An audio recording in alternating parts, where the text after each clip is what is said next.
Welcome to the Death Becomes Her podcast. I'm your host, Layla Kelly.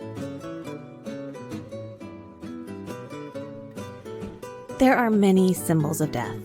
Crows, skull and crossbones, the Grim Reaper, the utterly terrifying Banshee from Darby O'Gill and the Little People. But one lady is stealing the limelight from all the others. La Catrina.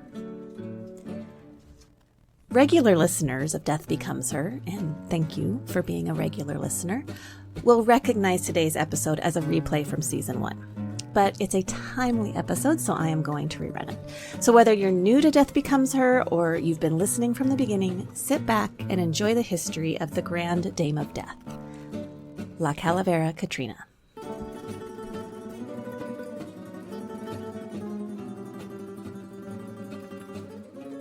On a recent evening, I found myself meandering through a plaza in Mexico. Drifting along with the smell of warm churros hanging in the air, I was perusing the artisans, watching them as they weaved or they worked on their leather goods. And that's when I saw her. She was smiling at me from across the plaza. She was a most elegant lady. A fancy hat atop her pale face, long, graceful arms, and bony fingers draped easily over her companion's shoulders. The woman on her right is Frida Kahlo. The man on her left, Frida's husband, Diego Rivera.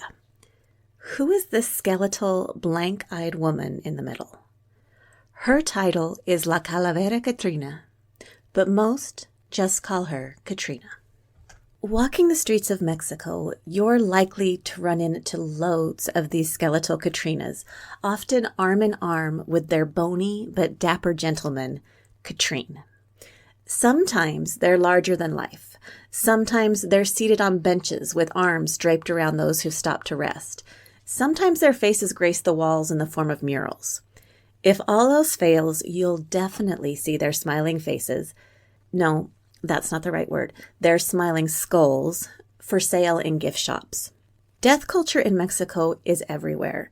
And Catrina, with her turn-of-the-century plumed hat and dress, feather boa, and long lashes, is the reigning queen of death. She has become a well-known symbol of both death and Mexico. She, however, is not the first lady of death to hold court in the history of Mexico. Long before Catrina, there was Mictecacihuatl. Mictecacihuatl was a mythological Aztec lady of the dead. Her backstory goes something like this. She was born into the Aztec Empire and had a short life. She was sacrificed as an infant. In the afterlife, she became wife to Mictlantecutli. Together, they ruled over the land of Mictlan, where the dead reside. They had power over all the dead. Those who died normal deaths, those who died heroic deaths, and the non-heroic deaths. It was believed that Mictecacihuatl guarded the bones of the dead, and as their guardian, she was front and center in the festivals recognizing the dead. Her look matches her role in the culture. Her body is defleshed. She has a skull for a face, and her skirt is made of snakes. The Aztec and Mesoamerican people would bury items with the dead that were intended as offerings for her in hope that she would ensure the safety of their loved ones in the underworld. Eventually, the worship of Mictecacihuatl found its way into Christianity. The Mesoamerican festivals of the dead were absorbed into Catholicism during the Spanish occupation of Mexico. The celebrations then fused with All Saints' Day and All Souls' Day, creating a Christian version that differs very little from the Mesoamerican version. However, as time passed, Mictecacihuatl's adoration faded. Enter Catrina. How did she get involved in all this? Not in the way that you might assume. Her backstory is quite similar not to Mictecacihuatl, but to another mythical figure, Santa Claus. The lore of St. Nicholas goes back to the 3rd century. But the icon that is known as Santa today, he's much more recent. The red suit, the white beard, that Santa was based on an 1863 drawing by Thomas Nast, a cartoonist who worked for Harper's Weekly. Years later, in 1931, another illustrator, Haddon Sundblom, began working on a Coca-Cola advertising campaign. He added to Nass Santa, and his rendition cemented Santa as the rosy-cheeked Coca-Cola red-wearing symbol of Christmas that we are all familiar with today. Catrina's image is based in cartoon illustrations as well. Jose Posada was a political satirist and cartoonist.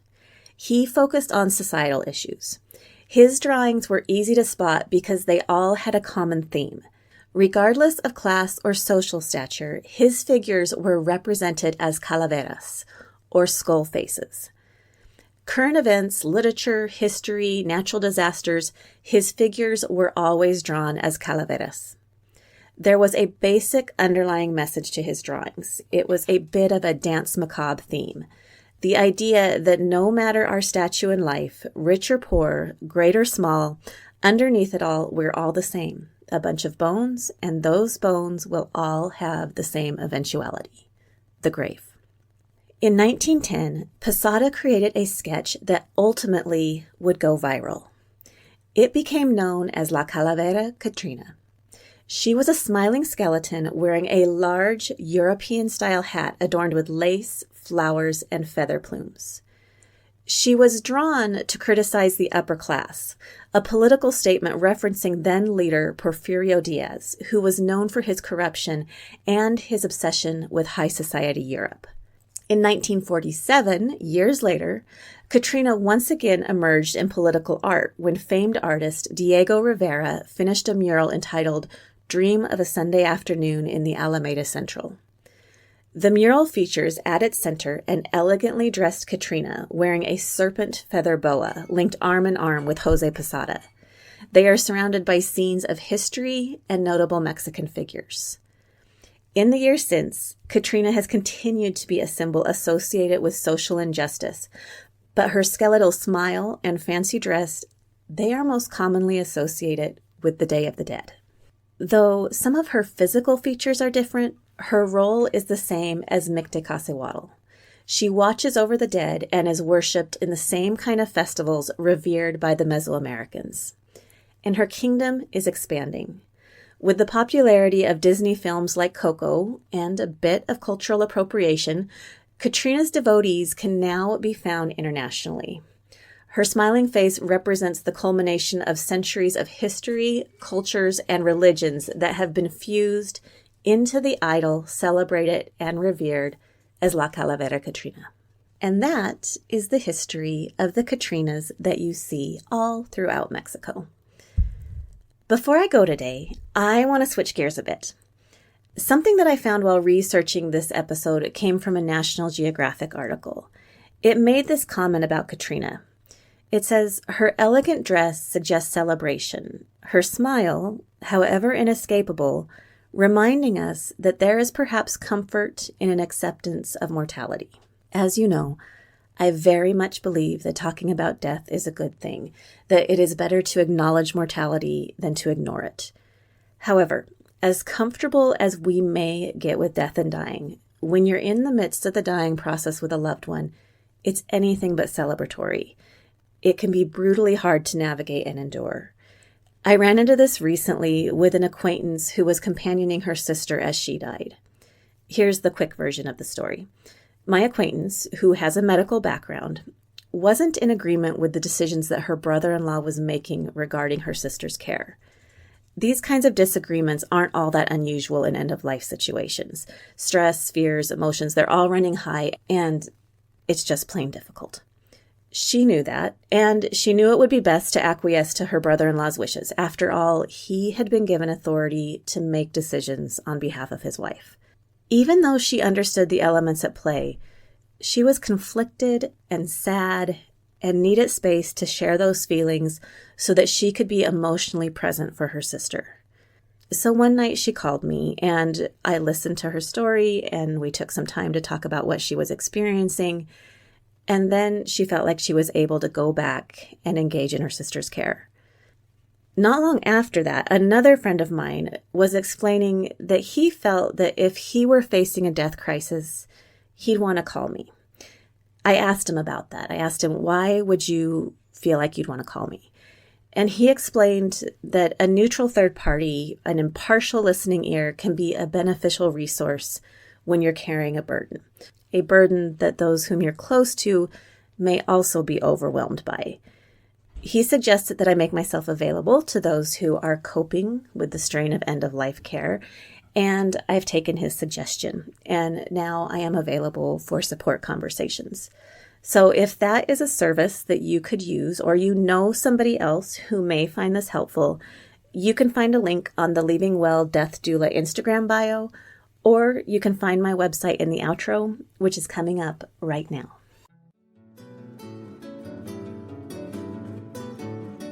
Thank you for listening to Death Becomes Her. I'll be back soon with a brand new episode.